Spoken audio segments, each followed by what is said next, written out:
Yo,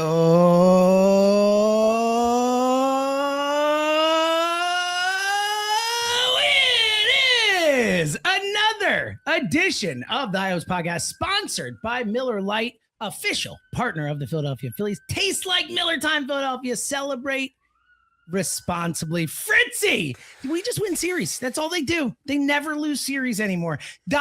Who knew? When he got the job, Don Mattingly roused them, gave a speech and said, I need you guys. I need energy. I need fight. And here we are. Who knew, buddy? How about it? What a throw. That was really cool. And we'll get into it. But that report, the Marsh, Steve Gelb's on the SNY, like, that's so awesome, Jack. And it's something we wondered, like, how did he kind of address this? And how did he kind of grab the team? That was a really neat thing to hear after all this time. It's the gravitas of having Don Mattingly as your manager. Totally, dude. Like that's the biggest difference. And it's the nice part about having an outsider that gets fresh eyes in this thing and just came from a team that was in the World Series, kind of saying, well, this isn't right. This is not how things should be done. And I do like the idea of, I don't care what your name is, how much you get paid, all that stuff. Like we are a unit here. And that's he wanted guys to show energy. How many times have we talked about that? Like we've gone through show. They don't look like they're having any fun. Like it looks like it's a grind. Doesn't look like we always want that. We always talk about great teams look like they're having fun when they're doing it. They're celebrating together. They're doing some sort of homer celebrate. Like that's what the great teams in seasons always seem to have. And especially during the start of the year, they just felt lifeless. I love it, man.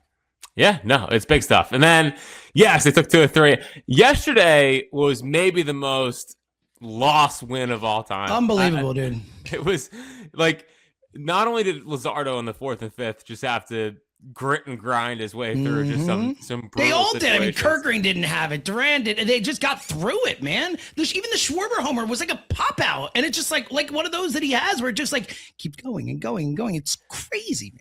Well, and it was wild because I felt like all weekend there was like maybe 6 balls off the bat that I was like, that's gone. And then it would just die in right field. Totally, dude. So that's why I was surprised that Schwarber's went out, but it did, thankfully so, because he's just stronger. It's just crazy, man. He is just stronger.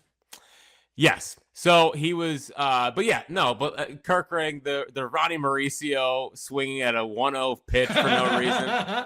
It's just, we should give that guy a gift basket. What a hero. Because that was certainly trending towards Kerkering couldn't have had it any less, actually, I don't think. So, it felt like a loss. They were able to scratch and claw and find their way through it. And ultimately, hey, that was a place they lost.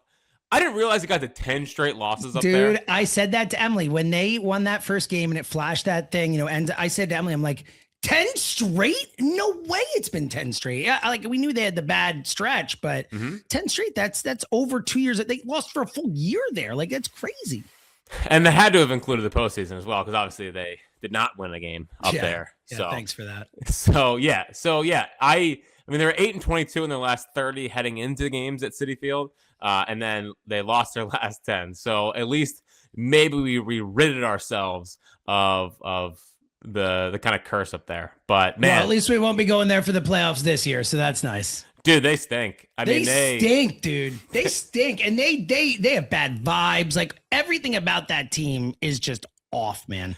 And also the line. I mean, and I know injuries and stuff, but like you look at that lineup and use $500 million. There are guys in that lineup I've never heard of before, Jack. It's crazy. Yeah. Well, so there are a lot of bad baseball players in Major League Baseball.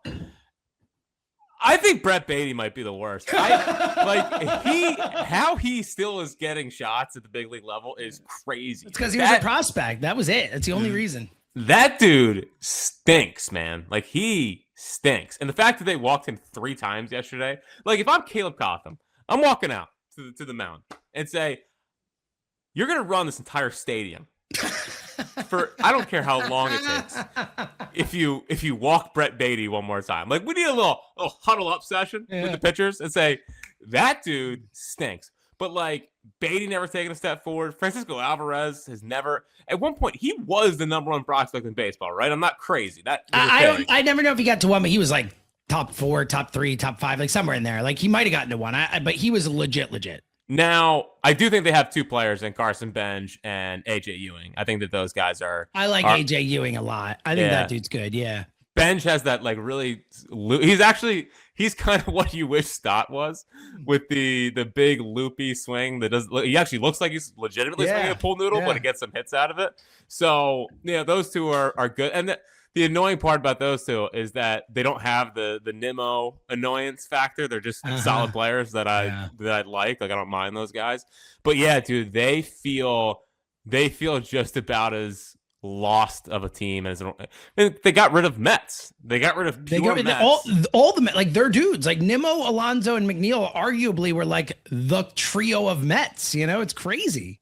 And they just try to rebuild a culture on the fly. I mean, I know Lindor's been there for a little while, but it just really feels like that they are a bit rudderless. And they waited way too long to fire Carlos Mendoza. The fact that the Phillies won 2 or 3 after a new manager, unbelievable, dude. That never happens. I easily when they fired him, I was like, well, here's a serious loss up in New York that we're going to be furious about on Monday, and they just won. And if Gabriel Rincones wasn't in right field on Saturday, maybe they win that game too. Yeah, you're right. Yeah, and it is crazy too. I mean, I like Juan Soto is a wonderful baseball player.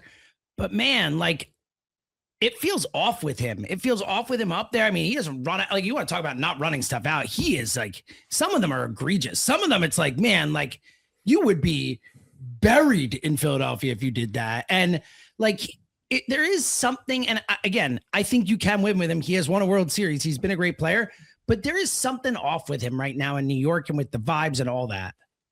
Yeah, I mean, yeah, he is someone who he feels very just like if you're expecting Juan Soto to be your leader, like that's not going to happen. He is he's going to hit. He'll freaking hit, man. It doesn't matter. He'll hit. If you just have your expectation of Juan's going to show up, he's going to hit 35 to 40 home runs, walk a million times, play bad out. 315 or whatever. Yeah, exactly. That's it. Like literally just show up and do that and everything's fine. But if you're expecting him to be the big leader guy, I mean, it should be Lindor, but like again, even Lindor, if you follow Mets fans, like they seem sick of the guy. They do, which is crazy. He seems so likable. I know, but and he's got big moments for them. I know they haven't won it all, but like that homer against us was massive. He was like the heart of that run they had. I know it's surprising, man. And I know he hasn't been good this year, and he got hurt, and he is like paid a lot of money, but it's surprising. It is. So they feel dead. The pitching staff's horrendous. They keep bringing up random. It was annoying watching Zach Thornton just shut them down because of course he did, But I don't know. That Mets team certainly feels pretty dead. But and I wonder if they're going to move on from Stearns. I don't think they will. I think it would be wild. I think that they are 10 toes down on David Stearns. At least Steve Cohen is.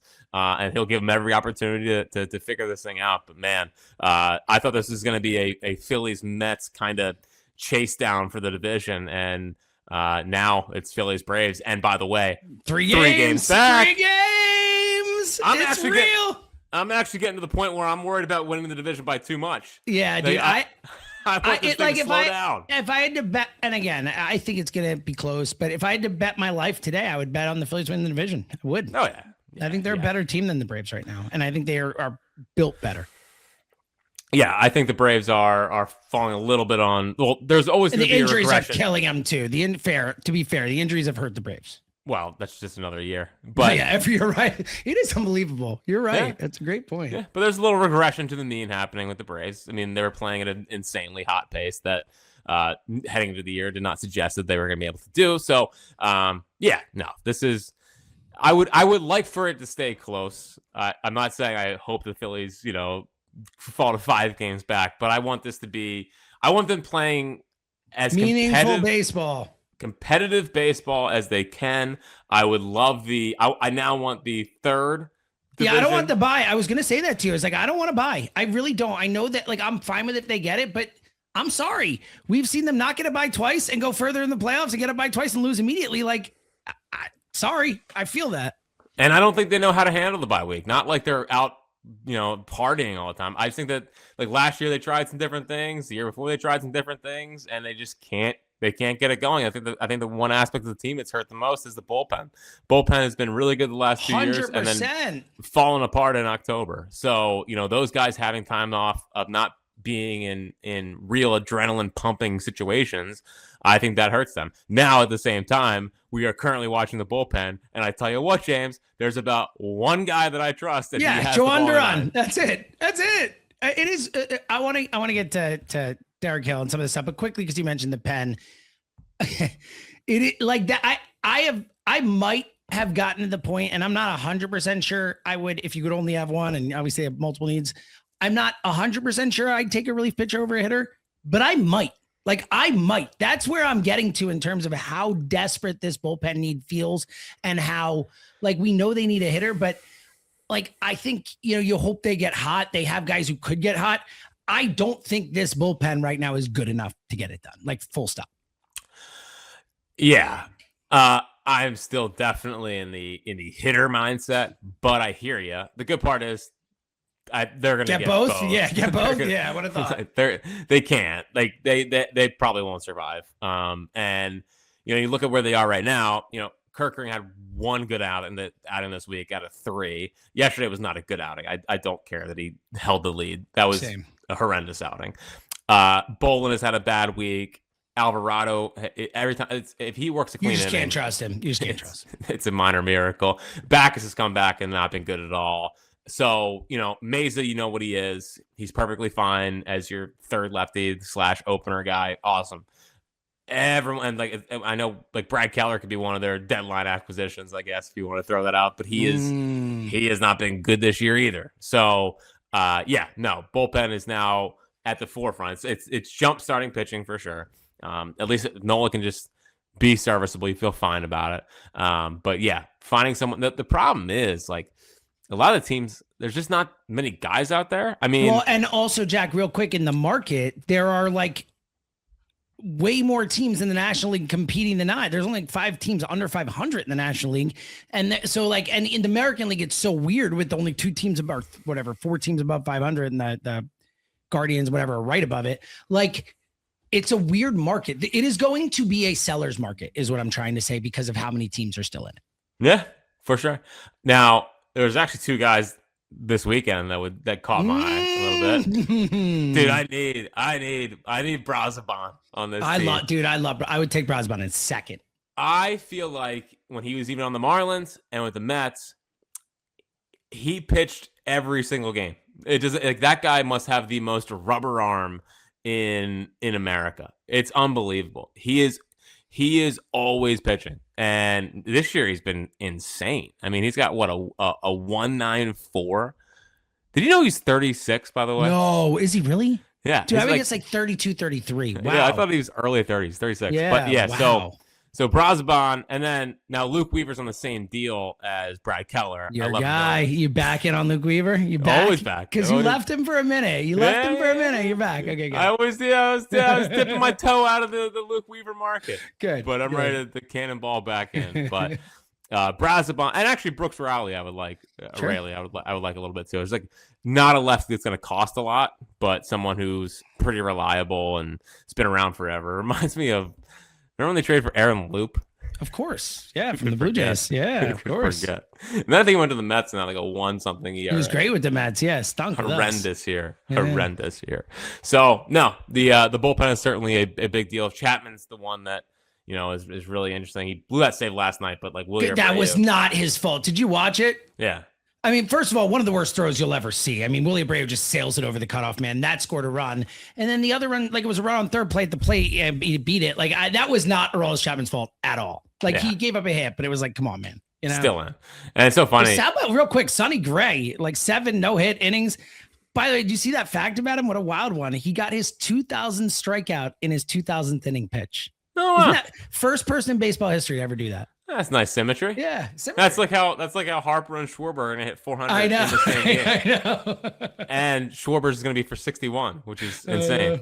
Awesome. What if they both end at 399? I mean, that'd be a bit of a buzzkill. But it would be really exciting for next year. Yeah, opening day. They would certainly sell some tickets. But yeah, no. Schwarber, if he hit 61, he will hit 61 and 400 in the same home run, which is pretty dope. Well, and the thing with Schwarber, and I was talking about this with Emily over the weekend. Like, I mean, the stat was going around, and by the end of this season, assuming it's 4 more home runs, he will end up having to second to Babe Ruth in baseball history with most home runs in his first 5 seasons with the team. He will pass Mark McGwire with the Cardinals. We all remember what that was.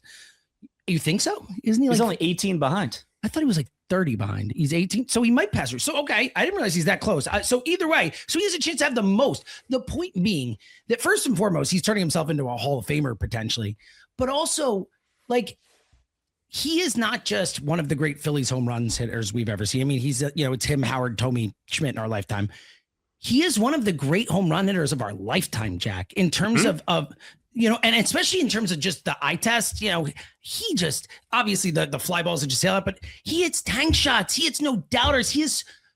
I know that, I get a little like romantic and over the top sometimes, but like we are so lucky we get to watch this, guys. I'm serious, man. Like it's great to get to watch like any great career, Harper, Wheeler, all these things, but like Schwarber, like chicks dig the long ball, right? Like Schwarber is such a fun guy to watch with how quick the wrists are, the whole thing. Like, I really this weekend really had a real moment of appreciation as a fan. Like sports are supposed to be fun, right?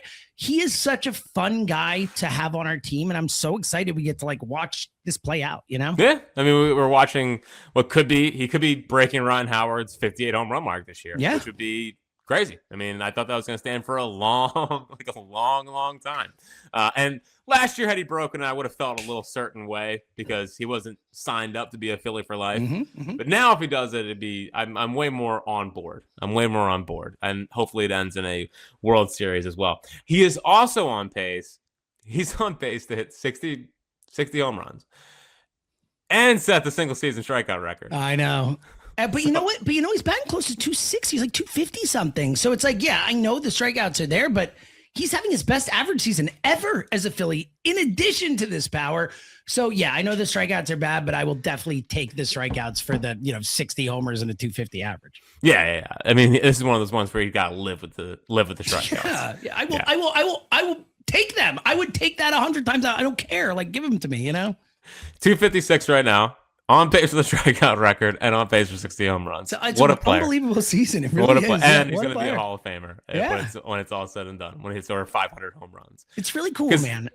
Yeah, I mean, and credit, you know what? Let me give you a little credit here. Because when they signed him, I think you were the most excited person in this city. Yeah. That was your, not even before they signed that offseason, you're like, go get me Kyle Schwarber. I want Kyle Schwarber. Like you were, and he was good before he came here, but obviously is elevated. You nailed that one, dude. You nailed that. Yeah, put that one on the old ledger, for all the misses. Put that one on the old ledger. Yeah, Schwarber. Really, it was the leadership stuff more than anything, and this has all just been a big old it's cherry unbelievable. That's the leadership stuff too. It's crazy. Yeah, well, he's the 2020s Big Papi. I know Big Papi hit 300. It's a great call. Big Papi was a better hitter, but for what Schwarber is, what he does usually in the postseason, he's not had a great last 2 postseasons. But overall, he's got the 4th most postseason home runs. Yeah, he's got 23 career postseason home runs. So hopefully we can add to that this year. But he's a marvel, and I think there's a little bit too much when they signed and re-signed this offseason. It was like, they just re-signed Schwarber. What do you like? It should have been more of. No, you're right. I was like, you're right. I think it was because it was like the combination of everything, but you're right. He is unbelievable. Speaking of unbelievable, shame on us. I mentioned his name, but we probably went too long into the podcast to discuss the greatest catch in Phillies history. Like one of them, I don't know. Like, I mean, up there, Rowan and Roas in the playoffs, whatever you want to do. Can we stop with the Rowan catch? I would take Tyreek Hill over it. I agree with you. I would take Tyreek Hill over it. Of course you would. It would have. Rowan broke his face. You got to give him a little credit because the padding wasn't in yet. I know it was going to be in there in a week. I agree. It's not like it's like the most amazing catch, but the length to which he sells out to get it is admirable, which I appreciate. Yeah, I appreciate. But I agree with you. I mean, the Derek Hill thing. Like, I honestly don't think. I think if the ball is 2 inches further, he can't get to it. He extended and jumped at the perfect time, extended as far as he possibly could, and snatched it. It was unbelievable. He flew through the air. It was because I just come down from, I think I was helping out Walker with bedside or whatever, and I just come down the stairs and I poke my head around the wall, and I saw like his arm flash over the wall, and I was like, did he catch that?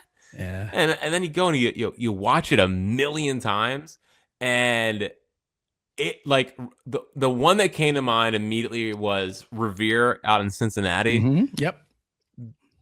I mean that Derek Hill's was better. Yeah, it was way better. Way better. And he whips it in after two, like the throw in after two, like reminds me of like the Willie Mays catch, and how he turns around and whips it in.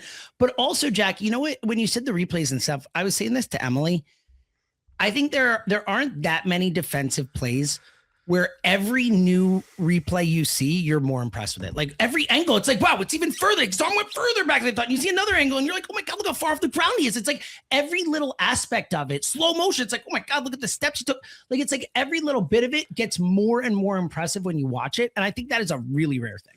Yeah. I mean, he is turning into a legend, right? Oh, dude, are you kidding me? Yeah. He is Eric Bruntlin on steroids. Yeah. I mean, he kind of, he gives off the feel of the Edmundo of the outfield. Yeah, where sure. There's just something where you just trust him that he's, at least at the bare minimum, he's going to play a very, very good outfield. And he's already had 2 moments. He had, well, 3 if you count the catch. He also leads the league in pinch hit home runs this year too. He's got 3. I know, which is awesome. So yeah, no, he is. Now the bat, I assume, will slow down. Of course, yes. He is never hitting his whole. He's had, not that he's ever played that much. Like, I think 150 at bats for his most of the season, but he's never hit. So I don't expect him to just all of a sudden, sorry. But I will say he has decent power for the at bats. Like he can hit some home runs. Oh yeah, I mean the one he hit was like 450 something. Yeah. And I do hope that he, given what we saw at Rincones is just not ready, insanely overmatched at this level. It's not even close, and he's too slow in the outfield, like for if he's not going to be launching tanks. So until Tommy Pham is ready. How about it, by the way? It's another name. It's all these names that we've talked about so many times. It's like Tommy Pham's a Philly. Can you believe it? Yeah, hopefully no one's there's no fantasy leagues or fantasy football no issues. Slapping, all right? Yeah. No slapping. Yeah, so he's on a minor league deal. I think he's going to be up here until a trade deadline, so. But yeah, until Tommy Pham is ready to go, I like Derek Hill should just play every day, and Gabriel Rincones should not be up here. Like we're doing the roulette of Rincones and Reyes and Kemp, and all 3 have struck out. But at least we got the 2 home runs from Kemp and Reyes, from Reyes and Rincones to start their careers. Those were good moments, and then squat after.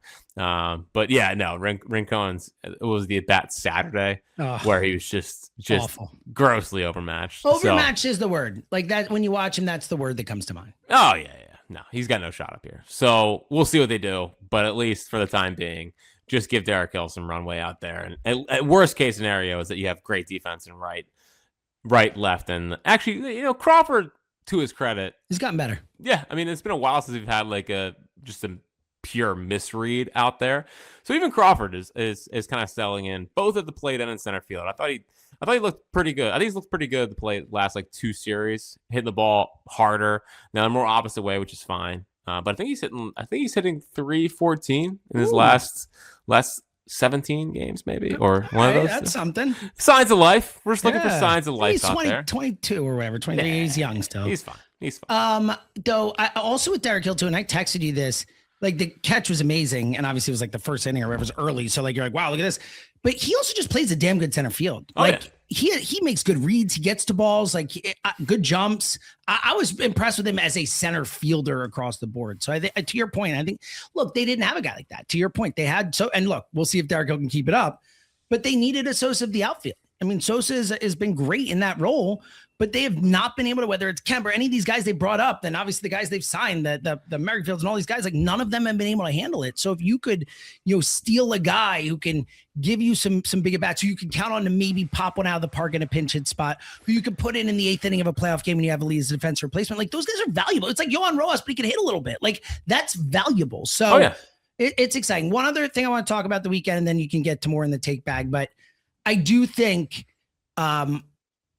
we are as a city and a fan base, I think we need to start recognizing Zach Wheeler more consistently here. I know we've talked about it and whatnot, but it's like, it's unbelievable what this guy is doing every time. He just goes out and just handles business. And that was the one that ended the 10-game streak in Citi Field. Close game, obviously that Hill helped him out, but I just, what a freaking superstar. Like, what a stud. And he is, him and Mattingly, that, it's at the same time, that's been the turnaround. I said he should start the All-Star game the other day. I feel it strongly, but totally agree. I'm just so impressed with this guy. It's so crazy. He's Zach Wheeler. There's nothing happened. Yeah, he's nails. He didn't even have a blood clot. Nothing ever happened. He's just here. Yeah. He is, dude. He's Doc. I mean, yeah, he's Doc. You're right. He's Doc. Like, this is what Doc did. And even like, I mean, this is like super, super nitpicky, and I'm sorry, but I was thinking about it because I was thinking about Sanchi. And he allowed like 4 earned runs, 5 earned runs, and people predictably like, ooh. I think the start before his perfect game, Doc allowed 5 earned.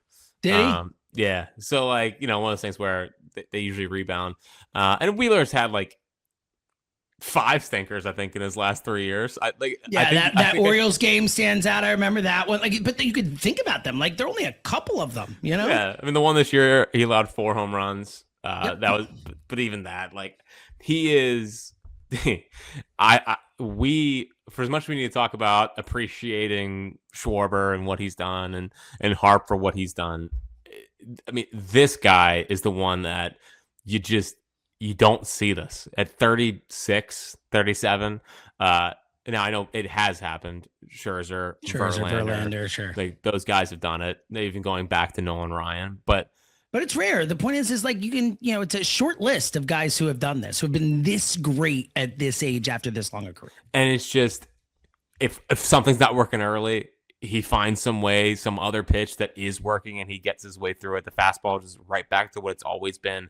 And I think that the thing that's really elevated him is like, that split is easily the best split it's been. And the fact that he added a 60 grade split at age 35 is unfair. So I love him so much. Of all the guys that deserve a ring, Zach Wheeler is number one. It's him and Harper. It's him and Harper. Our 1 and 1A, however you want to do it. Like, those two guys elevate when it comes to that. I love him. I love him so much. So there's a lot of things, a lot of movements we got to do. First off, we have to appreciate Wheels and hopefully let him start the All-Star game. And we also have to get 3 in the All-Star game. I mean, at least, it's so annoying. Harper, you're saying. I thought you were saying at least 3 players. I was like, we gotta get Harper has to be in. I know. It's like, this Dodgers voting thing is annoying, first and foremost. Like, I get it. Do we have room to complain there? I mean, no.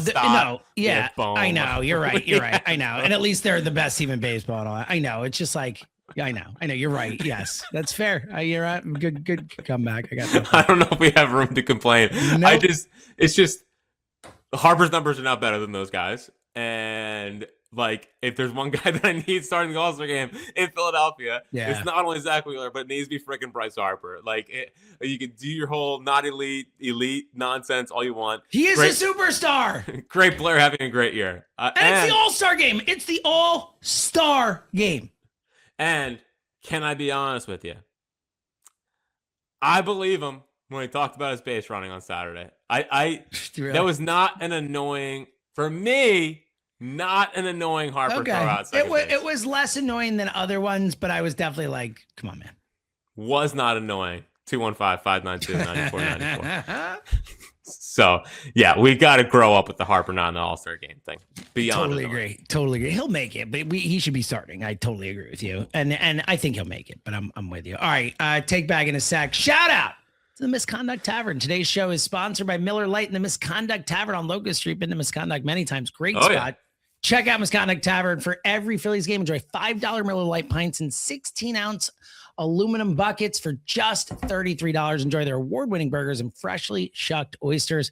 Miller Lites for Phil's win. Celebrate responsibly, Fritzy. So I thought Luzardo was too cute yesterday for my liking. I thought he did a good job of staying in the strike zone. I think the thing that he's done recently is he takes like 4 miles an hour off his fastball to make sure that it's in the zone. I do think the changeup's been an equalizer for him. I am so now. This is I'm not taking a shot at Trey. I'm just so glad that Trey play turned into an error, so he gets ERA I know, down. dude. It was wrong. Like, it felt offended that it wasn't called an error. And Luzardo, for all of the inconsistent and like 5-run outbursts out of nowhere that you don't even see coming, ERA is now 3.88. So, and they've won a lot of his starts. Like, they win more often than not when he pitches, you know? Yeah. No, I thought he was too cute yesterday. Like, in the 5th, the Tyrone Taylor at bat was infuriating. He went back-to-back changeups after he just sped up his bat. And, Tyrone Taylor was ready for it. And if you're going to make that pitch, like, throw it out of the zone. Just caught way too much of the zone. And then, again, not to make everything about how bad Brett Beatty is, but Brett Beatty is horrendous. And he has a mode too. And then just 59-foot sweeper, fastball in off the plate. Like, newsflash, the guy can't hit. The guy cannot hit. So just throw a strike. How they pitched the bottom of the Mets lineup with Beatty and Luis Torrens was, I was going to blow a gasket. Like, not to go full boomer when it comes to pitching. And I appreciate, like, pitching backwards and shapes tunneling and all of it. Yeah. And vertical angles and horizontal movement. But how about just bad hitter, throw strikes? How about that? How about when Coffin goes out there and he's covering his mouth, how about he say, hey, bad hitter, throw strikes. Bad hitter, throw strikes. Well, it's the phrase that always comes to mind is, like, especially in that, it's like, challenge him. Like, what are you doing here? Like, challenge that hitter. You're better than him. Just go at him. Like, I'm with you. Yeah. Yeah. So when Luzardo gets out of it, when Luzardo gets away from what's worked for him, it is just trying to chase strikeouts versus being efficient. Yeah. And when he chases strikeouts, that's when it's 5 innings. Now it's 5 innings, 1 run, which you take. Yeah. But and look, sometimes he'll have a ton of strikeouts in there too. Like, he can strike guys out. Yes, I just think that he gets in these modes of chasing it, and that's don't the disagree. mistake. Yeah. That's the mistake. His stuff's too good to have to chase it. Alan Ronhell is a revelation. I really like him, man. I thought he got screwed in that game. That was a Mattingly problem too. I agree. I thought Ronhell was good. There was a couple things. Mattingly lets him in too long. Rincones in right field was a disaster. The 2 plays that inning, and then the ball that got to the wall off of Backus was horrendous. And Bryce at first, I was surprised that ball got through. I know it was hit pretty well, but he should have knocked that ball down. He's down to like minus 10 OAA. Yeah, tough year at defense. I mean, he's been horrible. I think the numbers seem worse than the eye test is. Yeah. But I mean, look, even Mattingly talked about it. Even Mattingly was like, he could be better out there, Yeah. Hopefully this is just laying the groundwork for the Wilson Contreras trade. Hey, Bryce. Yeah, buddy. Hey, bud, keep adding that OAA up. Let's get into more negative so we can make it more obvious that you need to go to right field. That's our only goal heading into the trade deadline. No, the Harper first base discourse does make me want to stab my eyes. It's so annoying. I hate it. Well, because everyone's like, did he forget how to play first base? Like, dude, just watch the games. He's not horrendous. He can't get to every ball. He doesn't have like natural first base instincts. But it's not like, I don't know. It's just the way people talk about OAA and defensive metrics without watching the games drives me up a wall. Yeah, and we've said this so many times, and I would think most people know, like, defensive metrics are flawed. Like, they haven't figured it out yet. And honestly, I don't know that it can ever truly be figured out. Like, I don't know that there are metrics that can tell you with all the variables that are in play just how good a defender. You could get idea, but they're flawed. They are. All right, so I have to get to the minor league minute because there's a lot of other things in there as well. Yeah, and so I watched Painter yesterday, which I totally forgot he was pitching. And so I forgot. I saw someone tweet out his stats. I had forgot it happened until I saw that. All of a sudden, I just scrambled to my computer. So overall, I thought it was a positive outing. Good. For Painter. That is good news. Okay. And it's important to also point out he got blasted last year at AAA. He did not get blasted yesterday. There was one ball. There was one ball that was hit hard, in my opinion. There was one ball that was hit hard, and it was a double, and it scored a run. So that was annoying. So I thought he was a little quicker down the mound. I thought that he was. They made it more of an effort to get more explosive. I think they were trying to sync up his lower half and his upper half. I thought the fastball command was much better. Early on, the first 2 innings, he didn't generate much whiff on it, but the last 2 innings, he did generate more whiff, which was important. And I didn't really notice it cutting all as much. I thought he stayed on plane much better. But overall, like fastball command, I thought was really, really solid, which is good. Super, super important for him because, now there was also a couple times, which was vintage Painter, where it was 1-2 or 0-2, and then you look up, it'd be 3-2, which that kind of stuff you don't want. And that's how you jack up pitch counts. So it wasn't perfect. I thought shockingly, his off speed was horrible. I don't know. Wow. He lost a feel for it because that was not the case up here. You felt good every time he threw a breaking ball because you're like, well, that pitch isn't going to get blasted. So yeah, it was a positive step forward. I thought the fastball, maybe all he did in his bullpens was work on his fastball, and that's why. Well, they might say to him, "Hey, dude, we want you to throw more fastballs. We want to work on the fast. Like the fastball is the key. Or theoretically should be the key if you can get back to it, And I think he threw like 57% fastballs. So I think he was obviously the most pitch he threw that day. But I agree with you. I'm sure that they were like, hey, the results here don't really matter. They don't. Just work on some stuff. So yeah, I would chalk it up to he spent the last 10 days only working on his fastball. And as he continues to come back from this thing, then the off speed will come back. Because the off speed, I think he does have good feel for. But yeah. It was a positive step forward. Some other guys. Cade Obermueller just shoved. I think it was 4 innings, 8 Ks. Wow. A lot of swing and miss. Some base hits for sure. But when you look at the raw whiffs and strikeouts, that stuff is really trending in a positive direction. He shouldn't be in Clearwater too much longer. I mean, they brought up Bowker and Marquez and Gabe Craig. So you think he's the next in the line to get brought up? He'll be in Jersey Shore soon. I don't think they're keeping him in Clearwater to keep his numbers good and just trade him or something. Yeah, inflate and trade. I think he's inflate and trade. Great phrase. It's like a kind of what dump. Yeah, kind of what it is. Yeah, it is. It is. It's the only reason Alex McFarland's in Double-A. It's crazy. This guy. 12 pitches, 9 strikes yesterday, an easy 9.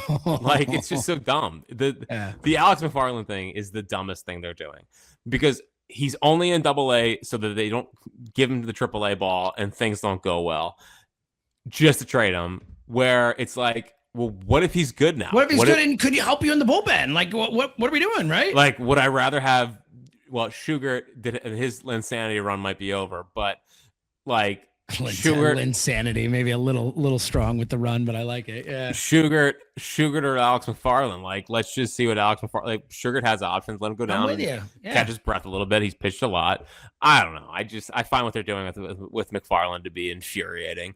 But hopefully they get something worthwhile for him in a trade. But if he goes out and they trade him, and he's immediately a high leverage reliever or a good reliever. Really annoying. It's going to be. Because he finally developed a homegrown one, and then you're just going to trade him. And they need it. Like, they would probably be trading him for another reliever, most likely, or part of a pack or whatever. So it's like, you need a reliever. I know. Marquez struggled. He had a tough first inning and then settled in and then allowed 2 runs later into his outing. Not super cause for concern, but it wasn't Ramon Marquez, just masterclass. Gage does this thing where he allows a 2-run home run in the first inning every time out now. It's called the Aaron Nola, yeah. And then he's just money after that. So that part's not the Aaron Nola, yeah. That's not. I actually thought it was the best his off speed has looked. So that was encouraging. He's very good. There's nothing to really update there. He's a very, very, very. He's probably a top 5 pitching prospect in baseball already. Wow. I smart people I follow think very, very that's highly legit. That's awesome. Gage. And I do think I said this on the afternoon show on Friday. Like if they wanted to do the package of Wilson Contreras and Aroldis Chapman, I do think that Gage Wood can headline that package, and I think the Red Sox would be interested in that package. That's good. Good. Now, obviously, there would have to be some things that would have to happen with Harper going to the outfield, or if they want to get crazy, they could do a little rotation. Schwarber in left field at least twice a week. Yeah. Whatever it takes to add that level of bat to hit behind Bryce. Agree. Like Contreras and Chapman. You're in it. You're like in it. That's about as good as you can do. Totally. It fills your 2 biggest holes with 2 like legit dudes. And you want to get crazy, put Sonny Gray in it. Oh yeah, now we're getting aggressive. But yeah, Sonny Gray's been awesome. I know last night, but just in general, he's had a great year for them. Yeah. Oh yeah, he's been money and looking very old all of a sudden. Oh, well, that's what I was gonna say. I was saying to Em as he was throwing the no-hitter because we were watching on the second TV. I'm like, it was like after this 6 or whatever. I'm like this guy's like 38 years old. Like this is awesome. Like he's like 36, 38. He's up there, you know. Sonny Gray for me is perpetually like 27 years old. Yeah. It's hard to grasp him being. It's like Stafford. Like Stafford remember looking was as a old. Yankees prospect back in the day. The Sonny Gray thing. Remember? Sonny Gray's not a Yankees prospect. Wasn't he a Yankees prospect first? Well, he was on the Yankees. Yeah. But he was drafted by the A's. The A's, that's what I meant. And he was on the A's. I remember when he was an A's prospect back in the day. Yes, A's prospect. Thank you. I think it was him and Lester on the same team. And was that 14 when they lost to the Royals? Anyway, Francisco Renteria is really starting to just hammer baseballs. Baby boy. He had 2 home runs. Oh, he's so important. Of all the he's the most untouchable of anyone. Yes. In the organization. He cannot go. He is too important. But yeah, he hit 2 home runs this week. And like the bat's starting to look a little quicker and all that good stuff. The other guy you got to real quick. When does he turn 18? Do you know his birthday? I don't.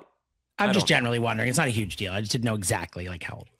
Yeah, I mean, I can look it up for you. Not a huge deal. Yeah, if you want to, you can, but don't stress yourself. Tucker could if you want to do anything. I'll try. We got the 2014 A's. Oh, nice. Good work. Equally as important. As important. No, I can't think. No, he was born. He was born January 9th, 2009. Oh my God! Wow. The Phillies just won born into I was about to say born into a Phillies World Series world. Yeah, it's beautiful. 2009. The other guy you got to watch. Little did he know that he was being born, he would bring them their next World Series. I agree. The 2031 Phillies are going to feed families. Juan Parra is the other one you got to watch down there. He is he's a little switch hitter, hit a home run, but seems like he has a really good feel for the barrel. And as he gets stronger, he is going to be like he's a really, really exciting shortstop prospect. There's some good developments in the shortstop department to where they can trade Brian Rincon. And they're probably going to trade Brian Rincon because I think that he has turned himself into a prospect that could help you in a deal. Parra is one of them. And then Juan Villavicencio. Wow, nice. No shot I said that right. Back-to-back Juans. He is their shortstop at Clearwater. 21 years old. Looks like he put on some strength. Started to hit the ball really, really hard. He's hitting number 310 with a 9-something OPS. So he's really, really fun. So Parra and him, I think, are the two big ones from the standpoint of you feel okay moving on from Rincon because you have some others in the pipeline. And they're we'll see what they do in the draft. I'll get to the draft in a second. Oh, buddy. Well, and then last big one, Matthew Fisher pitched very, very well for Clearwater. Good. When I watch Matthew Fisher, it's not like right now. You can't watch him right now and project what he's going to be in 2 or 3 years. Like the guy that he is going to develop into when he starts throwing 94 to 96, because I think it's in there because there's no reason for it not to be. Like he's going to be really good.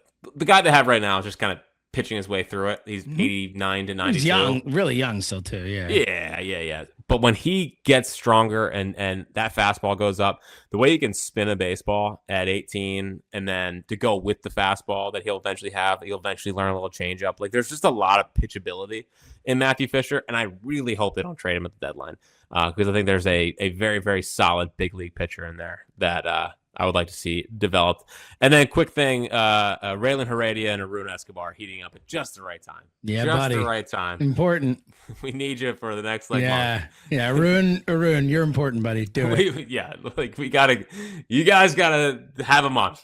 Have a month and help and then us we out. can say goodbye, and then it'll be okay. You know. Yeah.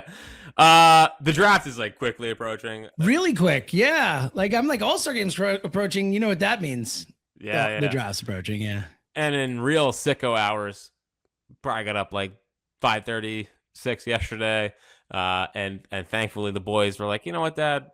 We'll sleep till 7:15. Look at that. Wow, what a win. So, just grinding draft tape on a Sunday morning, just going through all these one things. does. As one does. And I am starting to get more excited about 64th and 36. Because I think that 36, Rocco Maniscalco won't be there. They'll get a good player there. I just wonder if they go. I'm starting to believe they might go under slot there and then try to float someone. 64, yeah. Float someone down to 64, and like they did with Burkle. 2 better players, yeah.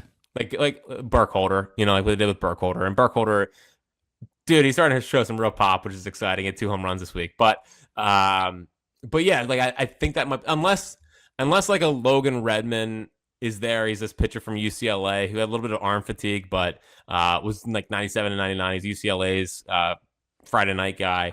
And I do think if I mentioned him last podcast, like if Tyler Spangler is there, I think they will take him. I think he's going to be there.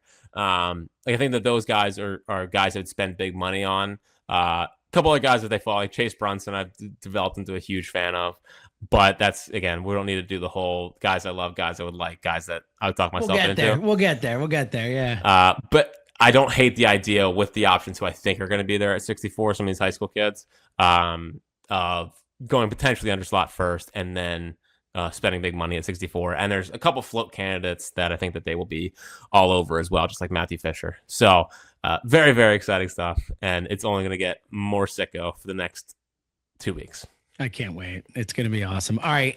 2 or 3 Pirates coming to town. I'm going Monday and Wednesday, 4. by the way. Oh, it's a 4-game series. Is it really? Why did they keep doing this to us? So you'll be getting a pod on Thursday because we're not doing a July 4th pod. So it'll be another mid-series pod. But July 4th, Saturday. Oh, yeah, you're right. But we're not working the 3rd. So we're not working the 3rd. So, yeah. So the point is we'll probably do a pod on Thursday instead of Friday. We'll see. We'll get doing Thursday night. It's a 12 o'clock game on Thursday.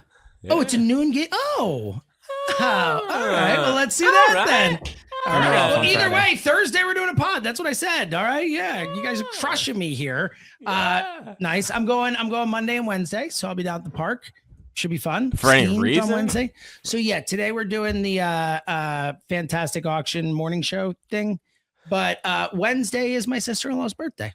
Nice. Going down. Families to the game. It's gonna be a blast. Well, Wednesday's Wheeler Skeens. You don't have to tell me, pal. I know. Awesome. I can't wait. And fireworks. Oh yeah, sure. Yeah, so that'll be fun. I'm excited. And Jared Jones versus Alan Ron on Thursday is equally as exciting. Maybe more exciting. I do love Jared Jones. They should trade. I do too. He's good. All right. So we'll be back Thursday after the game. 3 or 4? 3 or 4? I think it's a 3 or 4 situation. 3 or 4. All Playing too good at baseball. Playing too good at baseball. I agree. And the Pirates they're going in different directions. So let's keep that rolling. All right, we'll be back on Thursday. Until then, shred some seltzer.